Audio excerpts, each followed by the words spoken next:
Olá pessoal, estou aqui para mais uma aula de Biologia e o assunto de hoje é sobre a cadeia alimentar. Nós vamos conversar sobre as relações tróficas dos seres vivos. E eu gostaria de colocar uma pergunta iniciando a nossa aula. Qual o papel de cada ser vivo no meio ambiente? Observem agora algumas imagens mostrando o papel de um ser vivo como um molusco. Então nós estamos vendo a concha de um molusco servindo de abrigo para o paguro. Olha as patinhas do paguro aparecendo aí na figura. Temos aí tronco de uma árvore servindo de abrigo para o pica-pau e os seus filhotes. Temos aí o cavalo ingerindo as gramíneas. A zebra também ingerindo as gramíneas. E o leão acabando uma refeição. Percebam, dentro dessas relações que nós mostramos para vocês, nós temos o leão, um grande predador. O papel dele na natureza está relacionado à predação, à caça, à busca do alimento. Nós temos, no caso da zebra, um herbívoro, aquele animal que se alimenta dos vegetais. Nós temos simplesmente o tronco de uma árvore servindo de abrigo para alguns animais.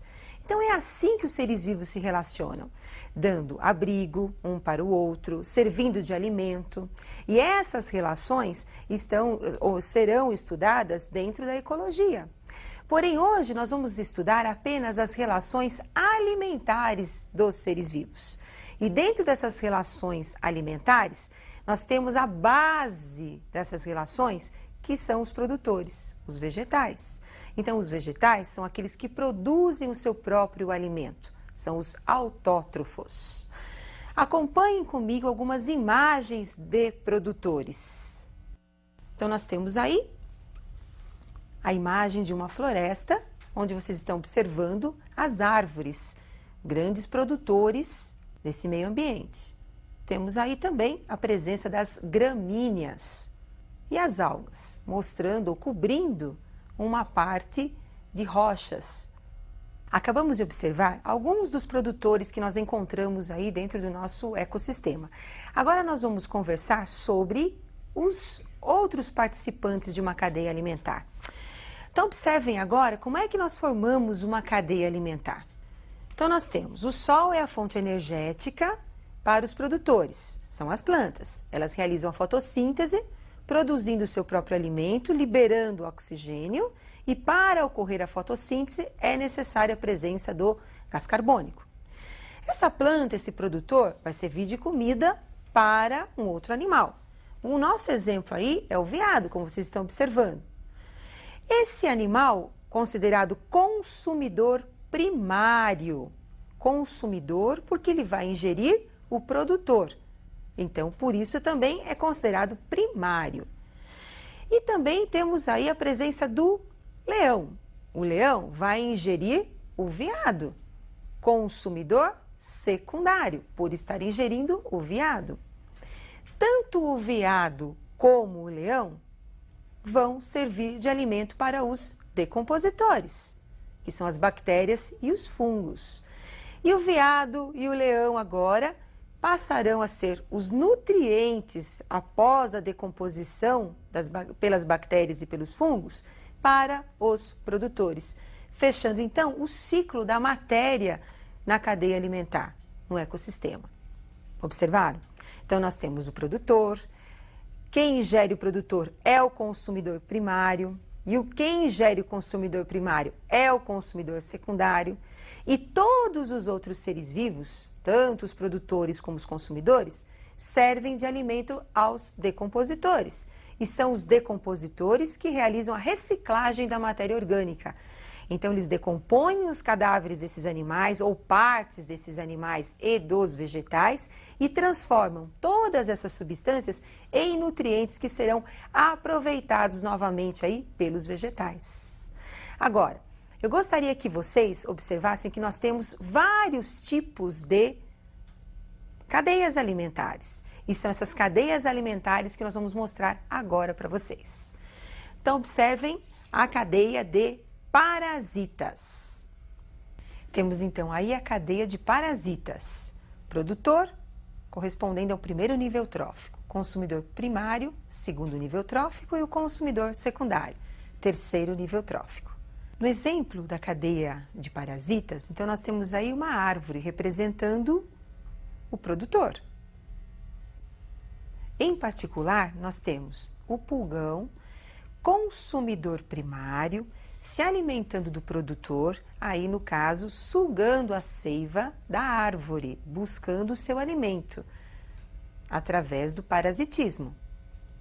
E o protozoário, consumidor secundário dessa cadeia, que vive no intestino do pulgão e se alimenta dos seus nutrientes. Então, protozoário, parasita do pulgão, consumidor secundário. Pulgão, consumidor primário e a árvore, o produtor. Observaram? Então, tanto o protozoário como o pulgão são considerados parasitas. Estão retirando os nutrientes de um outro ser vivo. Mas nem sempre o consumidor é parasita. O consumidor também pode ser um predador, como a cadeia que nós vamos mostrar agora. Cadeia de predadores.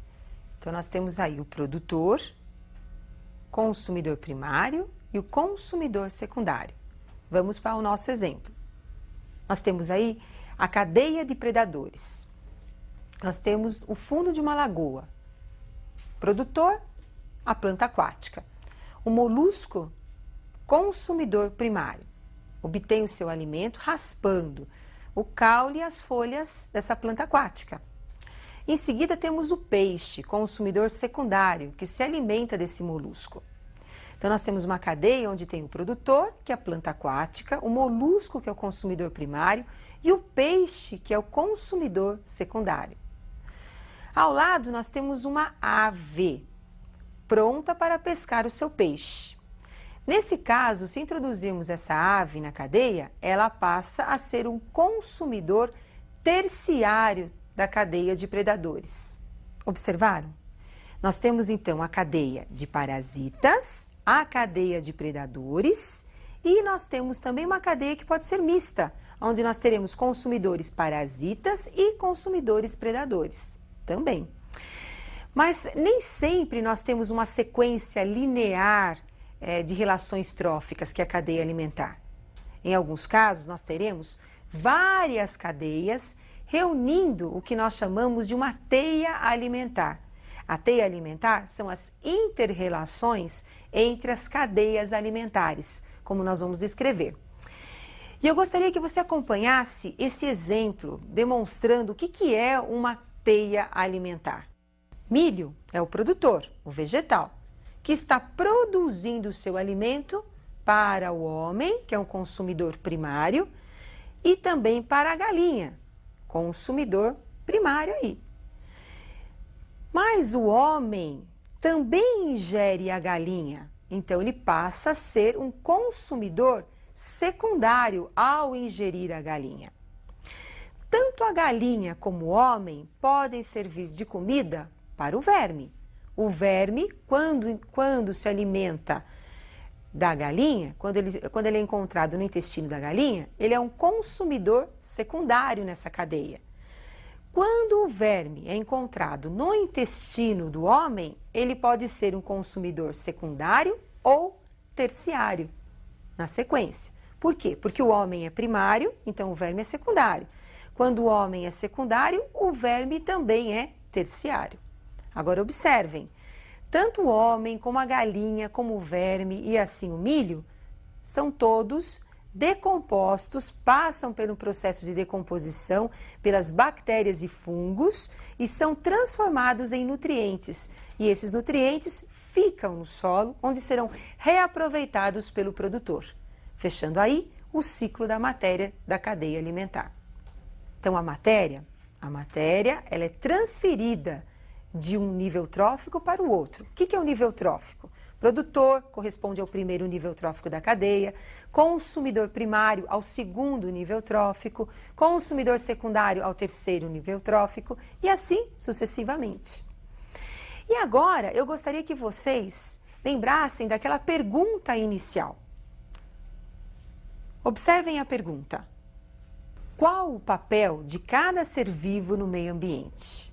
Então nós temos os produtores, são representados sempre pelo grupo dos vegetais. Os vegetais terrestres, desde um fruto, que é um produto do vegetal, assim também como as algas. As algas marinhas são os produtores do meio aquático. E as algas dulcícolas também, as algas de água doce. Bom, nós temos também os consumidores primários, que são considerados os herbívoros, são os animais herbívoros. São aqueles que se alimentam dos vegetais. Consumidores secundários são os carnívoros, são os animais que se alimentam dos consumidores primários. Consumidores terciários são os carnívoros também, são os animais que se alimentam dos secundários. Pelo final, nós teremos na cadeia os decompositores, que são representados pelas bactérias e pelos fungos. Como acabamos de observar, nós temos numa cadeia alimentar o produtor, o consumidor e o decompositor. Em muitos casos, nós temos o homem como sendo um herbívoro, se alimentando dos vegetais. Mas podemos ter também o homem como carnívoro, se alimentando de um outro animal, aquele bife delicioso. Mas, como o homem ele ocupa 2 níveis tróficos, se alimentando do produtor, assim como também do consumidor, no caso de um outro animal, então ele vai receber uma outra denominação. Ele é classificado, ele é chamado de onívoro, se alimenta de tudo, se alimenta tanto do produtor como também de outro consumidor. Agora, nós temos também, não só o homem, mas outros animais que também têm essa mesma posição dentro da cadeia alimentar. Assim como as minhocas são classificadas também como detritívoras, que são aqueles animais que se alimentam dos detritos de uma cadeia alimentar. Vão buscar esse detrito aonde? No solo, nos restos dos animais e dos vegetais em decomposição. E assim nós finalizamos essa nossa aula falando sobre o papel de cada ser vivo em uma cadeia alimentar. E eu aguardo você para a nossa próxima aula de biologia. Até lá!